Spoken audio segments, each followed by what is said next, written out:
हाल ही में बॉलीवुड एक्ट्रेस शमिता शेट्टी को chronic stage का एंडोमेट्रियोसिस हुआ, जिसकी वजह से उन्हें सर्जरी भी करवानी पड़ी। बता दें, एंडोमेट्रियोसिस महिलाओं को होने वाली एक ऐसी प्रॉब्लम है जो कि पीरियड्स के नॉर्मल फ्लो को ब्लॉक करती है और ये कंडीशन काफी ज्यादा पेनफुल होती है। दरअसल महिलाओं के यूट्रस में पाए जाने वाले टिश्यू एंडोमेट्रियोसिस टिश्यू जैसे ही बढ़ते हैं। इसके बाद ये टिश्यू गर्भाशय के बाहर भी बढ़ने लगते हैं, जिससे पीरियड ज्यादा होने लगते हैं और फर्टिलिटी से जुड़ी प्रॉब्लम भी हो सकती है। इस बीमारी से ज्यादातर महिलाएं अनजान होती हैं, जिससे ये खतरनाक भी हो सकता है। ऐसे में डॉक्टर आस्था दयाल से जानते हैं कि एंडोमेट्रियोसिस के लक्षण क्या हैं और क्या इसके कारण कंसीव करने में भी प्रॉब्लम हो सकती है और क्या ये काफी खतरनाक है। एंडोमेट्रियोसिस एक बहुत ही गंभीर स्वास्थ्य समस्या है जो महिलाओं को रिप्रोडक्टिव एज यानी कि 20 से 40 साल की उम्र के बीच में हो सकती है और ये एक प्रोग्रेसिव कंडीशन है। ये हर साल हर माहवारी के साथ बढ़ती रह सकती है। एंडोमेट्रियोसिस के लक्षण क्या हैं?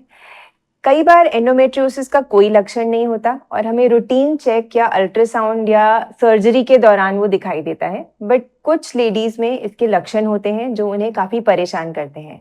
तो इसका मेन लक्षण होता है दर्द, और ये दर्द आपको माहवारी के दौरान हो सकता है, माहवारी के आसपास हो सकता है, कभी भी हो सकता है, पेशाब करने के वक्त या लैट्रिन के वक्त हो सकता है, कई बार सेक्स के दौरान आपको दर्द हो सकता है और कई बार पूरा महीना आपको ये दर्द रह सकता है।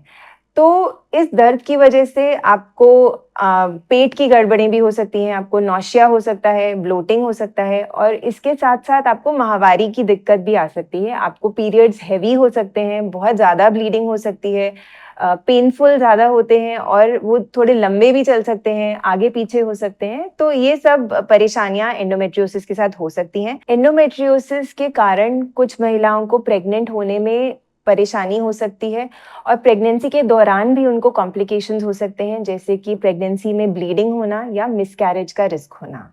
जिन महिलाओं को एंडोमेट्रियोसिस होता है उनमें से 30 से 50% महिलाओं को प्रेग्नेंट होने में परेशानी हो सकती है और इसका कारण ये भी हो सकता है कि उनको सेक्स के दौरान पेन होता है, इसलिए इंटरकोर्स बहुत ज़्यादा नहीं हो पा रहा है, या फिर एंडोमेट्रियोसिस से उनकी ट्यूब्स अफेक्ट हो जाती हैं या ट्यूब में ब्लॉकेज हो सकती है, या उनके अंडेदानी में एंडोमेट्रियोसिस की सिस्ट बन जाती है और अंडे कम होने लग जाते हैं, या फिर आसपास की चीज़ें चिपकने की वजह से स्कार टिश्यू बन जाता है और प्रेग्नेंट होने में मुश्किल आ सकती है। लेकिन 60 to 70% महिलाएं अपने आप भी प्रेग्नेंट हो जाती हैं और अगर आप सही समय पर एंडोमेट्रियोसिस का इलाज करें तो आपको ये दिक्कत नहीं आती है।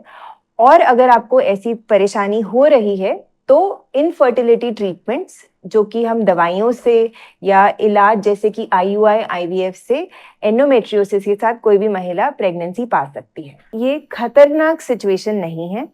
बहुत बारी एंडोमेट्रियोसिस के लक्षण हमें कंफ्यूज करते हैं और कई बार हमें कंफ्यूजन ये होता है कि ये कैंसर जैसा तो नहीं है, लेकिन बहुत सारे स्टडीज हुए हैं जिसमें कोई ऐसा ठोस सबूत नहीं मिला है कि एंडोमेट्रियोसिस से कैंसर बनता है। लेकिन हमें ये जानना ज़रूरी है कि एंडोमेट्रियोसिस का इलाज भी लॉन्ग टर्म होता है, क्योंकि ये बढ़ता रहता है तो हमें लंबे समय के लिए इसका इलाज करना पड़ता है। एंडोमेट्रियोसिस का इलाज है इस परत को बढ़ने से रोकना और माहवारी को बंद करना।